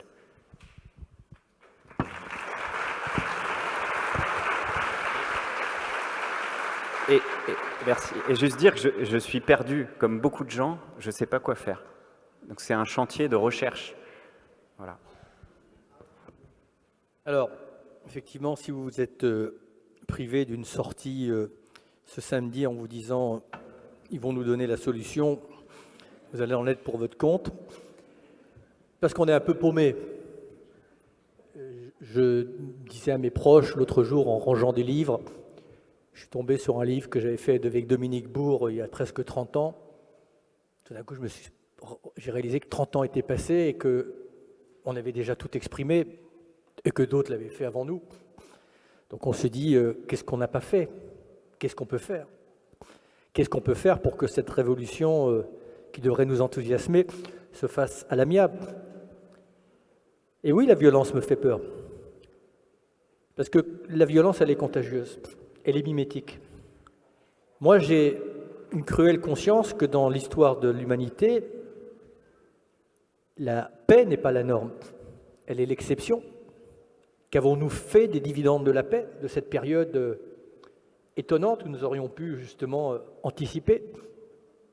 Et je sais que nous ne sommes pas civilisés en profondeur et que les choses peuvent très très vite se déchaîner. D'où mon inquiétude. On s'est fait la guerre pour le pétrole, mais quand l'eau viendra à manquer, y compris dans nos territoires, qu'est-ce qui va se passer? Mais je ne veux pas me résigner à cela, bien entendu. Mais je pense aussi qu'il faut à un moment ou à un autre, plus facile à dire qu'à faire, qu'on n'entretienne pas des préjugés. Et c'est là peut-être, et c'est bien qu'on ait parfois des nuances ou des divergences. Moi, j'ai côtoyé les politiques de l'extérieur et pendant un temps bref de l'intérieur. Moi, je ne peux pas me laisser dire qu'on nomme des psychopathes à la tête de l'État. D'abord parce que ce serait tellement simple. Et puis, on n'aurait qu'à s'en prendre qu'à nous. C'est nous qui les avons élus. Moi, je pense qu'il en est de la classe politique comme de la société en général. Il y a de tout. Il y a des cyniques, il y a des ambitieux, mais il y a aussi des gens habités par le bien commun. D'ailleurs, pour moi, il y a deux humanités. Il y a celle qui veut s'accaparer le bien commun et celle qui veut préserver le bien commun. Et vous retrouvez ça, voilà. Donc, ce n'est pas aussi simple que ça. Ce que je sais, c'est que si on veut organiser cette fameuse transition écologique et solidaire, cette mutation que j'ai tenté d'initier sans succès, on n'y arrivera pas dans cette suspicion permanente, c'est-à-dire de passer du principe que, par nature, les politiques sont pourris, et que le politique, peut-être par distraction ou trop prétention, ne vienne pas se nourrir de la société civile. Si on n'arrive pas à se synchroniser, si la volonté individuelle ne rencontre pas l'organisation collective, on n'y arrivera pas. Encore faut-il aussi que les politiques se réapproprient le pouvoir dont ils se sont laissés déposséder par faiblesse, peut-être parfois par complicité, au fil du temps. Mais actons aussi que nous sommes souvent dans une démocratie en trompe-l'œil où les politiques se rendent compte que pour finir, ils n'ont pas la main sur le pouvoir. Et que c'est pas simplement, et que quelquefois quand des gens de l'extérieur sont venus au pouvoir, et dans certains pays, certains verront à qui je fais référence, n'ont pas fait mieux que les politiques classiques. Donc, essayons de ne pas tomber dans le simplisme simplement parce que nous avons aussi nos responsabilités. Moi, je l'ai vu à mon petit niveau quand j'étais ministre. Tous les matins, je recevais des courriers ou de collectifs ou de députés et de sénateurs au nom de collectifs qui me disaient on ne veut pas d'éoliennes, on ne veut pas fermer pas la centrale thermique, on ne veut pas de nucléaire, on ne veut pas de panneaux solaires pour ne prendre que cela. Arrêtez pas le glyphosate. Qu'est-ce qu'on fait? On impose? On ne discute pas? On passe en force? Donc, dans la complexité à laquelle tu fais référence, actons aussi qu'on est en permanence sous des injonctions contradictoires. C'est important de le savoir.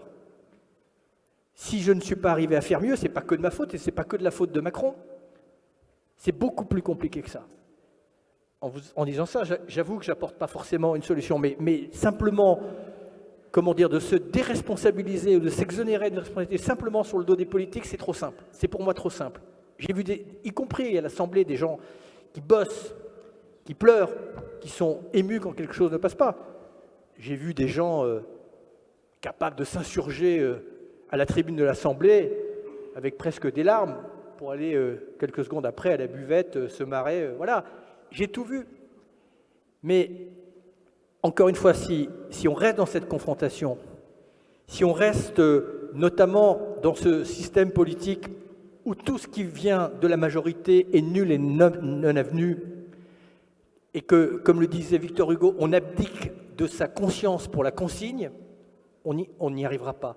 En temps de guerre, je veux dire, on fait tomber tout ça, et on se retrouve sur l'essentiel, et on est en guerre contre nous-mêmes. Et moi, j'appelle à la maturité politique, à la responsabilité politique. Il n'y aura pas un protocole de gauche ou un protocole de droite. Voilà.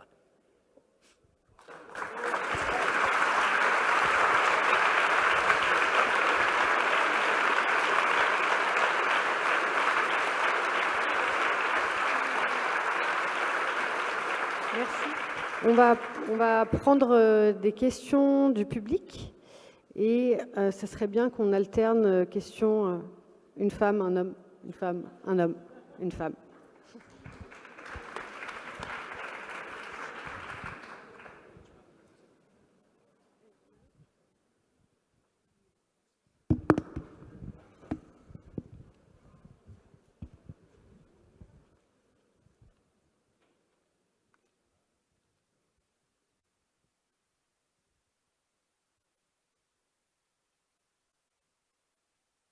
C'est bien, on fait une seconde de pause, comme ça on réfléchit.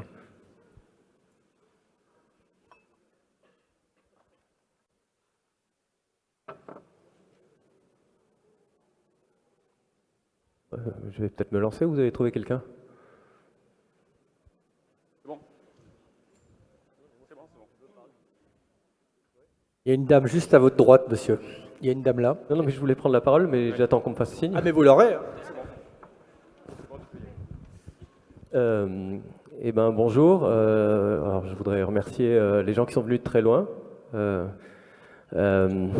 tous les bénévoles qui ont organisé l'événement. Je voudrais remercier Darwin qui permet quelque chose qui, à mon avis, est extraordinaire parce que moi, je suis SDF. Je suis assis à la place de la délégation des peuples autochtones qui vient d'arriver et je suis assis à côté de deux importants candidats à la mairie de Bordeaux pour les prochaines élections. Pierre et Rémi qui est dehors, donc je voudrais un peu m'adresser à eux parce que c'est formidable qu'ils viennent écouter ces gens. C'était extraordinaire de vous rencontrer, c'est un moment historique. Vous ne vous connaissiez pas, je connais un petit peu Pablo.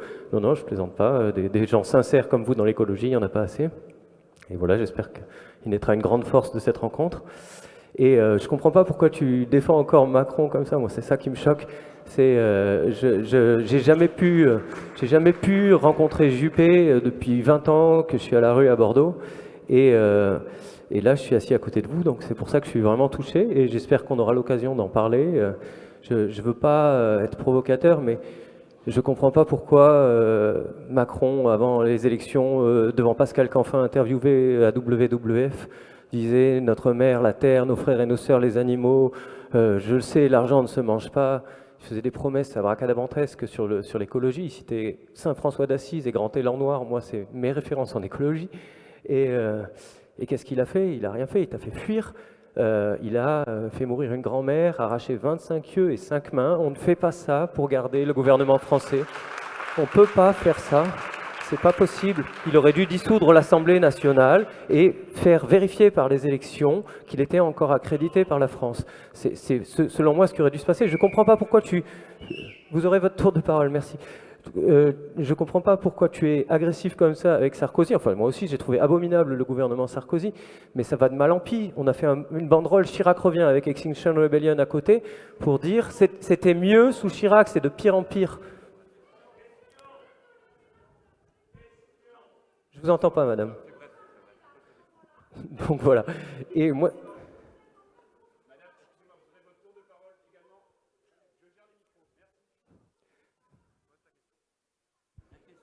Bonjour, madame.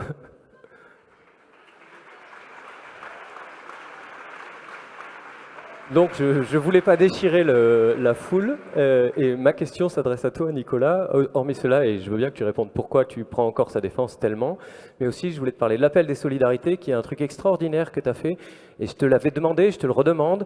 Il faut qu'il y ait des personnes très pauvres, il faut que vous parliez, vous, avec des personnes très pauvres, que vous soyez accessibles à la rue, et les associations, la lutte environnementale n'est pas l'apanage des bourgeois, il faut qu'on sorte d'une écologie bourgeoise, il faut que vous veniez dans la rue nous rencontrer, et que vous vous rendiez accessibles à nous, parce que nous sommes un élément important de la lutte et que quand les pauvres viendront ramasser les déchets sur les bords de plage et quand on sera vraiment impliqué là-dedans, les gens plus riches seront obligés de suivre parce qu'ils auront honte de ne pas suivre le mouvement. Et nous sommes sincèrement engagés pour l'écologie.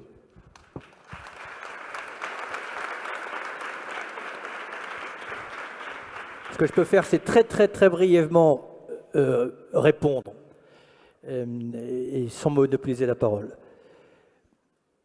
Moi, je ne me sens pas du tout visé par cette approche à distance. Il y a ce qu'on fait dans la lumière et il y a ce qu'on fait dans l'ombre.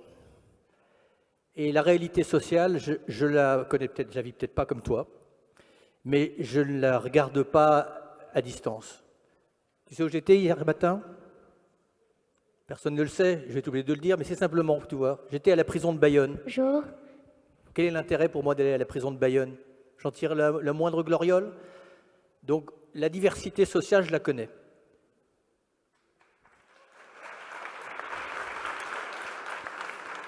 Deuxièmement, je sais que les choses ne sont jamais blancs ou noirs. C'est toujours beaucoup plus complexe que ça. J'ai juste posé une question. Citez-moi un chef d'État. Je n'essaie pas de défendre le président Macron, j'essaie juste d'être nuancé. Comparez ce qui se passe dans d'autres pays. Regardez ce qui se passe ailleurs. On est loin d'être parfait en France, très loin, tout gouvernement confondu. Mais quelquefois, quand je nous regarde, je me désole, mais quand je nous compare, je nous console.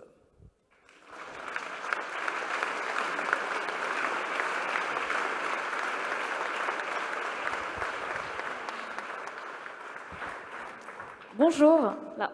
Je voulais juste vous faire réagir à une question d'actualité. Je ne sais pas si vous avez vu, hier soir, visiblement, le gouvernement a tranché concernant les pesticides. La distance autorisée entre les champs et les écoles ou les habitations, initialement, ça devait être 100 à 150 mètres. Est-ce que vous l'aurez, en tout cas, les associations et beaucoup de maires, finalement, ce sera 5 à 10 mètres. Qu'est-ce que vous en pensez de cette distance voulue par le gouvernement qui semble quand même très loin des recommandations des associations? J'étais... Pardon, hein, Pablo, de prendre la réponse, mais j'étais à l'origine, avant que Macron soit élu, de l'idée des États généraux de l'alimentation.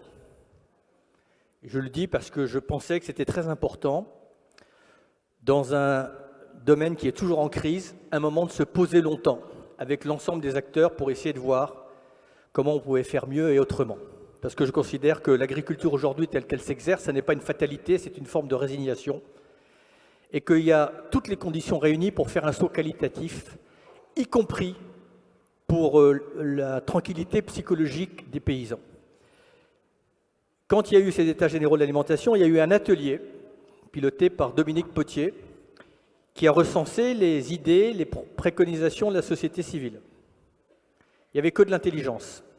Première demande de la société civile, imposer des zones de distance entre les lotissements et entre les écoles et les zones d'épandage. Pour sortir de cette schizophrénie où vous voyez des agriculteurs en tenue de cosmonautes passer le long des clôtures et épandre leurs produits sans aucune précaution. Donner à minima la possibilité aux maires localement de pouvoir définir ces zones, peut-être parfois en fonction des conditions météo, etc. Ce qui me semblait tellement frappé au coin du bon sens et tellement facile à mettre en œuvre que je pensais au moins que ça allait être retenu. Le premier couac pour moi, ça a été ça. Et c'est la raison pour laquelle, à la restitution des États généraux de l'alimentation, il y a une chaise qui est restée vide. Voilà. Parce que je trouvais que c'était dingue. Que même ça, qui est quand même pas compliqué, je ne demandais pas d'interdire le glyphosate le lendemain matin. Même ça, ça n'a pas été fait. Voilà. Donc, il y a une décision qui est prise. Ça me paraît insuffisant, mais pareil, on acte, on crante, mais il faut aller plus loin.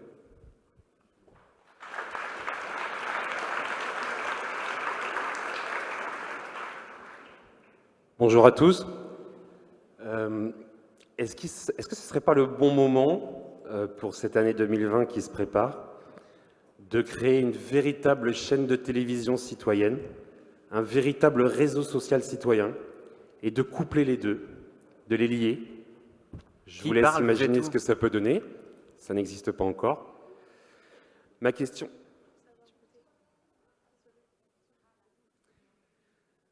question s'adresse à Nicolas Hulot, à Pablo Servigne, à toutes les personnes qui sont ici. Est-ce que ce ne serait pas le bon moment, maintenant, aujourd'hui, de se lancer dans une telle aventure? Je vous remercie. Si.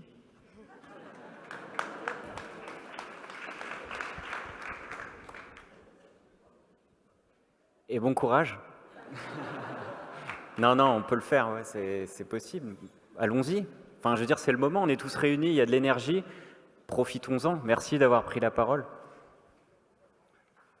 Peut-être demander à Philippe Barre, qui n'a pas grand-chose à faire, s'il ne veut pas abriter et héberger les locaux de cette future chaîne, à part dire ce que Pablo vient de dire. Oui, sur le principe, bien entendu, il faut s'organiser, il faut créer des nouveaux médias. Voilà. Maintenant, comment on fait, qui s'en occupe? On est tous la tête sous l'eau, mais oui, c'est important. C'est important parce que, je fais une petite parenthèse, parfois on a envie de céder au découragement et envie de se dire, comme l'avait dit mon camarade Yves Pacalet dans un moment de déprime, ça avait été le titre d'un de ses livres, il avait fait un livre qui s'appelait « L'humanité disparaîtra, bon débarras ». Bon. Au moins c'est réglé le problème assez rapidement, mais ce qu'il faut savoir, c'est que dans les tentations misanthropes, on est dans le faux. L'humanité dont je parlais tout à l'heure qui veut accaparer les biens communs, l'humanité cynique, l'humanité qui pillera jusqu'à la dernière goutte, elle n'est pas majoritaire. Elle est plus puissante, plus organisée. Mais elle ne représente pas l'humanité. Il y a une humanité invisible discrètes, silencieuses, qui ne cherchent pas la reconnaissance. Et pour celles-là, il ne faut jamais renoncer. Et pour celles-là, effectivement, il faut s'organiser et trouver la pierre de Rosette que je n'ai pas trouvée pour lui donner une force, une puissance, un souffle irrésistible.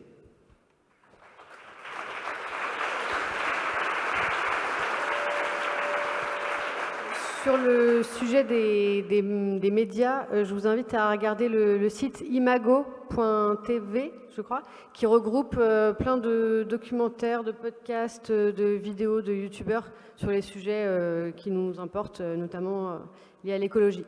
Voilà.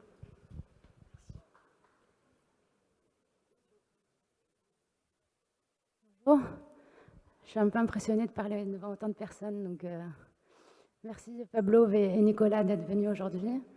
J'avais 2 questions. Une concernant la marche sur le climat qui va avoir lieu le 20 et 21 septembre, où je vois qu'en fait le 21 septembre, ça va être mélangé, la marche pour le climat et les gilets jaunes. Et puis bon, j'en parle un peu avec mes amis autour et on est beaucoup à se poser la question de savoir si c'était efficace ou perspicace de mélanger les causes. Stratégique. Oui, au niveau du nombre, mais enfin au niveau du, mais enfin je crois que les causes, il me semble, elles sont différentes. En tout cas, on part pas dans la rue pour peut-être tout à fait les mêmes raisons. Ceux qui partent pour faire la marche pour le climat, enfin en tout cas moi je me sens plus concernée par exemple par la marche pour le climat que la marche des gilets jaunes, par exemple. Mais du coup, on se posait beaucoup la question de savoir si ça valait le coup de se mélanger, enfin de faire les deux en fait.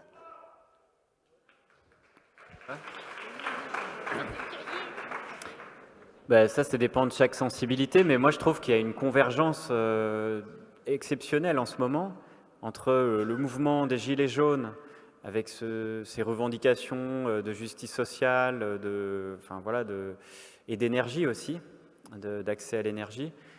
Et en fait, il y a les différents chapitres du bouquin qui sont en train de se soulever. Il y a Extinction Rebellion avec la biodiversité, l'écocide, et qui est très très pertinent. Et puis il y a les marches climat. Et en fait, ce qu'on montrait, nous, c'est que tout est lié. Et que justement, même s'il y a des éventails de postures au sein de ces mouvements, ce n'est pas homogène, c'est jamais homogène. Il y a des points de convergence très forts. On ne peut pas penser, mais ça c'est une banalité de le dire, de penser la crise écologique sans la crise sociale, ça n'a pas de sens, c'est inversement. Donc je trouve qu'en ayant vu un peu l'évolution du mouvement des Gilets jaunes, entre le tout début, la colère, la rage, et puis finalement un mouvement un gouvernement qui n'écoutait pas, un mouvement qui ne savait pas quoi dire, ça c'est plutôt au début. Et là, on a vraiment quelque chose où il y a eu une usure, hein, il y a eu des castagnes, comme tu disais là tout à l'heure, et le mouvement s'affine, et il y a des convergences là à trouver. Il y a beaucoup de gilets jaunes qui sont partis dans ces réflexions de rupture, de sécurité alimentaire, qui demandent à leur maire, MAIRE, des terrains pour cultiver, pour créer de la résilience locale.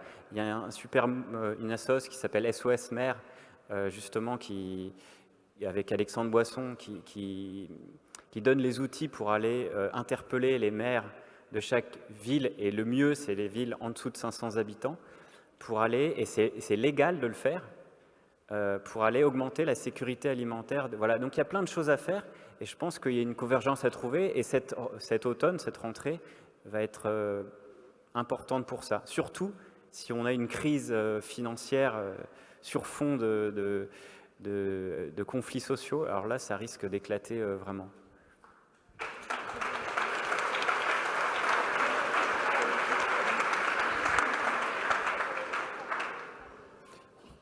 Moi, je serais bien maladroit de vous donner un conseil ou une consigne. Je veux dire que c'est vraiment la liberté de chacun. Comme dans l'engagement, certains choisissent la désobéissance civile, d'autres je ne sais quoi. Chacun a sa sensibilité et je crois que c'est la liberté individuelle et qu'on n'a pas à se substituer aux consciences des uns et des autres. La seule chose que je veux dire, oui, toutes ces inquiétudes, toutes ces colères, elles ont des causes et des racines communes et donc des traitements communs. L'argent ne fait pas tout. Mais l'argent, pour peu qu'il soit destiné aux bonnes causes, il peut beaucoup faire. Et je pense que tout ça nous ramène à, comment dire, une ambition économique que l'on doit avoir. En réalité, pour l'instant, l'ensemble des pays européens, pour ne parler que de cela, on entretient une forme de mystification. Une mystification, pourquoi? Parce qu'on donne à penser que budgétairement, on a des marges de manœuvre. Donc on promet de l'argent qu'on n'a pas. Ou alors c'est un jeu à somme nulle, c'est-à-dire qu'on va habiller Paul pour déshabiller Pierre. Pourquoi est-ce qu'on n'a pas de marge de manœuvre?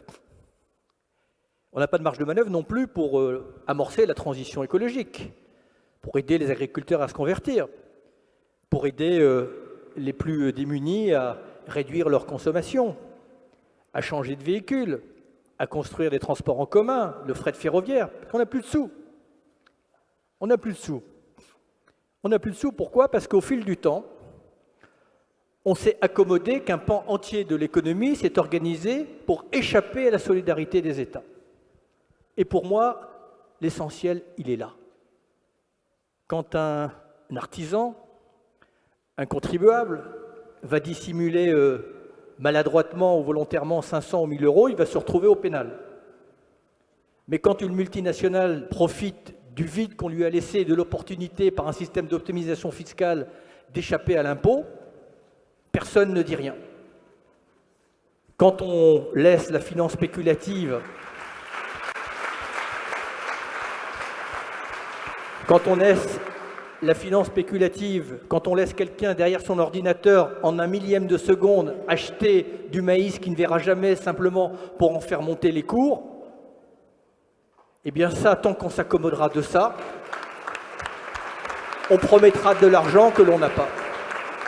Alors j'entends bien qu'un pays tout seul ne peut pas remettre de l'ordre dans la finance, mais à 27, à 28, ou éventuellement dans ce qu'on appelle des groupes de coopération renforcés, là on peut changer la donne et redonner une bouffée d'oxygène aux États, et pas toujours aller prendre l'argent dans les PME, chez les artisans, dans les classes moyennes et a fortiori chez les plus démunis. Mais ça n'est pas un langage révolutionnaire que je tiens, c'est du bon sens. C'est du bon sens. Et si ces gens se sont organisés, c'est parce qu'on leur a laissé la possibilité. C'est immoral, mais c'est légal. Et tant qu'on s'accommode de ça, on promettra des choses qu'on n'est pas en mesure de tenir.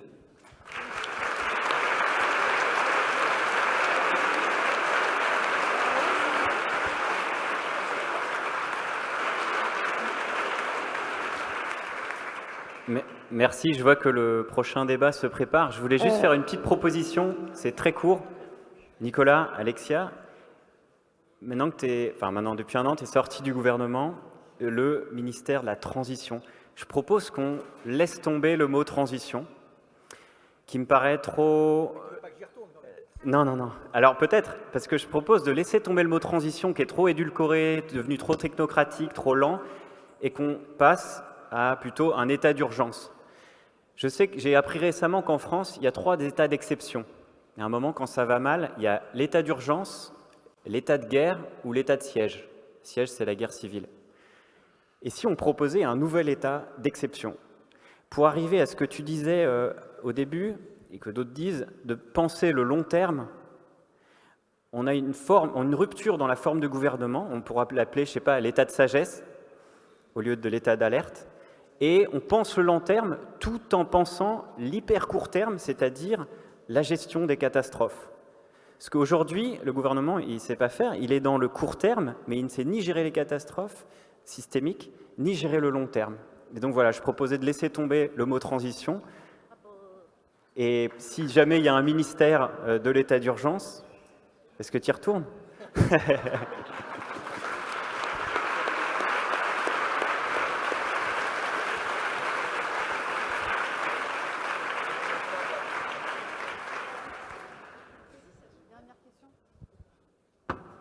Donc, bonjour et merci de votre présence ici. Du coup, moi j'avais juste une dernière question à vous poser très rapide. Je voulais vous demander, qu'est-ce que vous pensiez de la croissance économique comme projet et perspective, et si elle nous avait arraché en fait à une certaine réalité sensible aujourd'hui. La réponse va être rapide. La croissance est un médicament qui empoisonne. Voilà. La croissance telle qu'elle a été pensée, c'est une croissance qui, exploite des ressources, exploite de manière illimitée des ressources limitées. Voilà. Je pense que n'importe qui peut comprendre qu'à partir du moment où on exploite, parce que notre économie aujourd'hui, elle est basée sur l'exploitation notamment de matières premières, de ressources naturelles qui sont limitées. Et donc, elle n'a pas d'issue, cette croissance. Voilà. Donc, ce modèle-là qui a eu ses vertus, peut-être pas pour l'ensemble de l'humanité, et qui a même probablement eu des effets secondaires. Mais globalement, pendant un temps, l'illusion était parfaite. Mais le Club de Rome, que Pablo, je crois, soulignait tout à l'heure, dès les années 60, avait bien vu qu'on était dans une forme d'impasse. Voilà. Donc, la croissance économique, matérielle, budgétaire, monétaire, et pardon, je ne veux pas tomber dans la caricature, mais que le personnel politique, dans son ensemble, va mettre des cierges pour qu'elle revienne, non seulement elle ne reviendra pas, mais si par malheur elle revenait, ça ne ferait qu'accélérer le mal. Alors une fois qu'on a dit ça, parce que c'est facile ici, dans une tribune, avec un public plutôt bienveillant, qu'est-ce qu'on y substitue ? Quel modèle on y substitue? Alors après, on ne va pas rentrer là parce qu'on repartirait à zéro. Est-ce que c'est la décroissance? Est-ce que c'est la croissance sélective? Est-ce qu'on peut dématérialiser l'économie? Est-ce que l'économie circulaire? Voilà. Mais au moins déjà, changer de direction, puis on verra bien où ça nous mène. Moi, c'est déjà la transition par définition. On sait d'où on part, on ne sait pas forcément où on va arriver. Voilà. Déjà, si on commence par cela, on change d'orientation. Voilà. Et là, pour le coup, malheureusement, ce n'est pas le cas. On entretient un peu en réanimation artificielle un modèle qui est la cause de tous nos désordres. Le libre-échange, qui est le faux espoir du monde, mais c'est une tragédie. Parce que cette mondialisation, qu'est-ce qu'elle a apporté? Pendant longtemps, on s'est dit, ça va être génial la mondialisation, on va se donner la main, on va partager nos connaissances, nos brevets, notre économie, notre science, notre savoir, etc. Puis en plus, il y a Internet qui est arrivé, alors ça c'était génial, tout d'un coup le monde s'est connecté. Mais il s'est connecté, mais il a oublié l'essentiel, il ne s'est pas relié. Au lieu d'effacer les inégalités, il les a confrontées. Il a donné aux exclus une vue sur les inclus. Donc comme le dit mon camarade, tellement camarade que j'en ai oublié le nom, il a ajouté à l'exclusion un élément terrible qui est l'humiliation.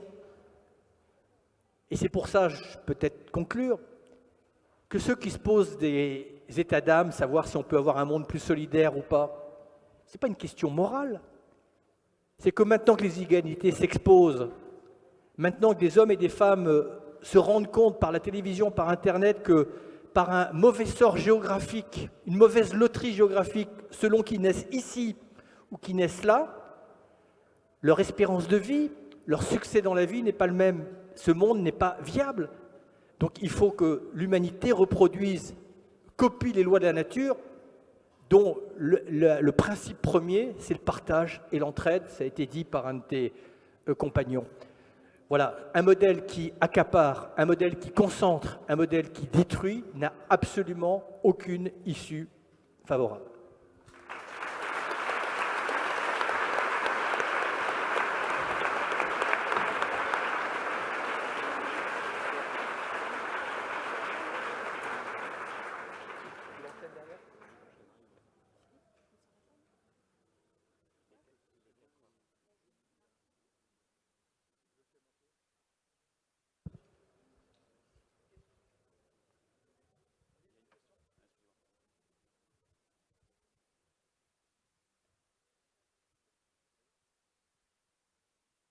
Vocês acabaram de falar da transição de urgência.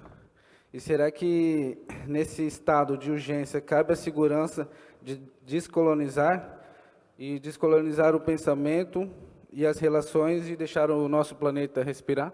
Será que cabe, dentro dessa urgência, a descolonização?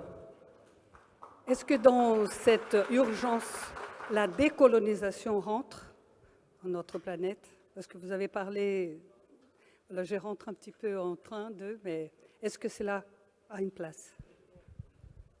Je peux traduire la question plus littéralement aussi. Est-ce que dans cet état d'urgence, il y a de la place à l'urgence de décoloniser la pensée, décoloniser toutes les relations et laisser la planète respirer? Merci.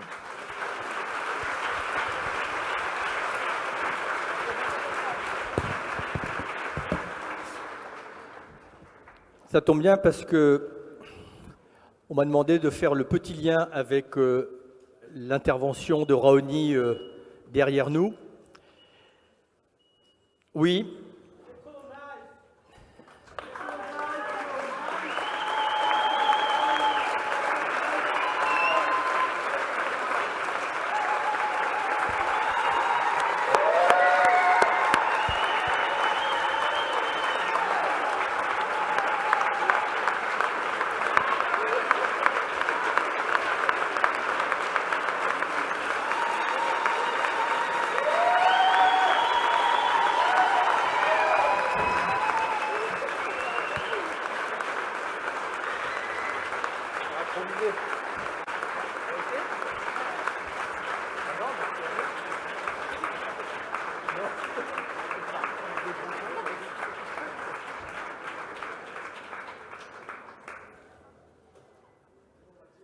Bien. À l'interpellation qui m'a été faite, je pense que Pablo et moi, on aurait la même réponse. Oui, il faut décoloniser les esprits, bien entendu. Arrêtez de penser que nous sommes l'universel et qu'ils sont le singulier.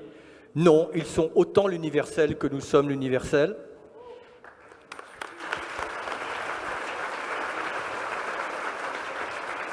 Et il y a de cela 48 heures, j'ai regardé un dessin de presse. Vous savez combien parfois les dessinateurs de presse vont être capables d'un croquis de dire les choses tellement merveilleusement. Et on voyait Donald Trump qui disait l'immigration est dangereuse. Et à côté, il y avait un chef indien qui disait oui, l'immigration est dangereuse.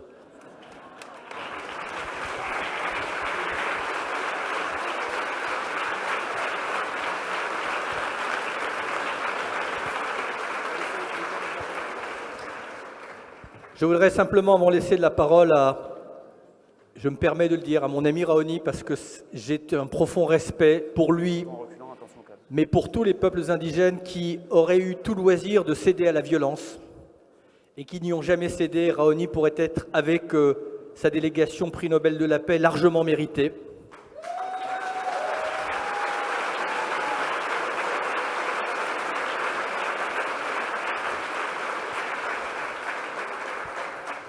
Mais je veux simplement dire que les peuples indigènes, à commencer par les Indiens d'Amazonie,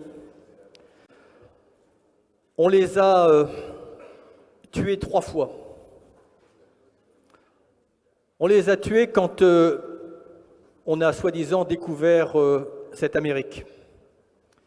Et on n'a pas absolument tenu compte qu'ils étaient là depuis la nuit des temps. On les a tués parce que les livres d'histoire ne font absolument aucune référence au génocide indien. Et on les tue aujourd'hui parce qu'on bafoue tous leurs droits dans une forme d'indifférence qui est absolument scandaleuse. Vive Raoni.